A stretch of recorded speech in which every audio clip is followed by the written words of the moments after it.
Honeymoon पर मेघालय के शिलोंग गए कपल की मिस्ट्री अभी भी बनी हुई है। 10वें दिन राजा रघुवंशी का शव तो मिला, लेकिन राजा की पत्नी सोनम की तलाश अभी भी जारी है। सोनम अभी भी लापता है। राजा और सोनम रघुवंशी से जुड़ा अब इस पूरे मामले पर एक नया अपडेट सामने आया है।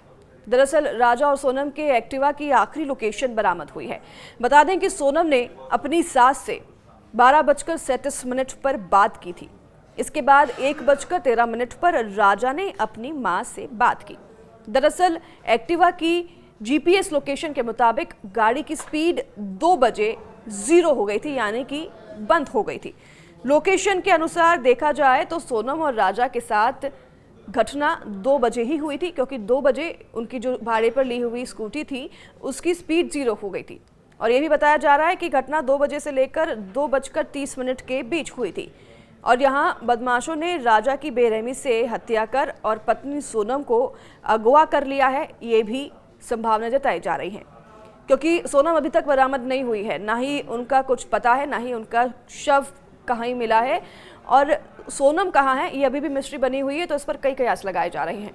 तो वहीं राजा का जो शव है वो 2 जून को वेईसावडोंग झरने के पास एक गहरी खाई में मेघालय पुलिस को मिला था, और उसके दाहिने हाथ पर टैटू पर राजा लिखा हुआ था, जिसकी वजह से राजा की पहचान हो पाई थी। पोस्टमार्टम रिपोर्ट में ये पुष्टि हुई थी कि राजा की हत्या धारदार हथियार से की गई है। तो वहीं परिवार ने प्रधानमंत्री और गृह मंत्री से न्याय की गुहार लगाई है। सोनम रघुवंशी की तलाश को लेकर घर के बाहर उल्टी तस्वीर लगाई गई है। तो कई ज्योतिषियों से भी लगातार परिवार के लोग संपर्क कर रहे हैं। लगातार सर्चिंग के बाद 10वें दिन पति राजा रघुवंशी का तो शव मिला, जो कि पूरी तरीके से डिकम्पोज यानी कि सड़ा गला हुआ था, लेकिन पत्नी का कोई भी सुराग नहीं है, जिससे कि सवाल खड़े हो रहे हैं कि सोनम का अभी तक कोई सुराग आखिरकार हाथ लगा क्यों नहीं है। तो वहीं सोनम की तलाश लगातार जारी है। सोनम की तलाश में एनडीआरएफ, एसडीआरएफ और मेघालय पुलिस की दोनों टीमें लगातार सर्च ऑपरेशन चला रही है।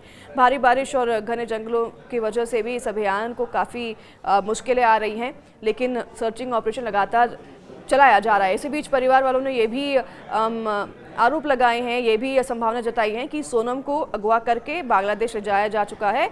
ह्यूमन ट्रैफिकिंग का जो है सोनम को शिकार बनाया गया है। परिवार वाले ये आरोप लगा रहे हैं और उन्होंने सीबीआई के जांच की भी मांग की है।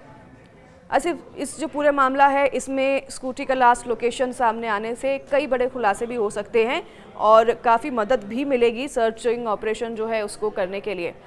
इस पूरे मामले में मेघालय में पर्यटकों की सुरक्षा पर कई सवाल तो खड़े कर ही दिए गए हैं, क्योंकि ऐसा मामला पहले भी हो चुका है, जब कपल जो है गए थे शिलोंग में, मेघालय में, और उस दौरान ऐसी घटना घटित हुई थी। तो ही मेघालय के मुख्यमंत्री कॉनराड संगमा ने कहा है कि वे इस मामले की तह तक जाएंगे, जबकि मध्य प्रदेश के मुख्यमंत्री मोहन यादव ने शोक जताया और सोनम की तलाश के लिए हर संभव मदद का आश्वासन भी दिया है।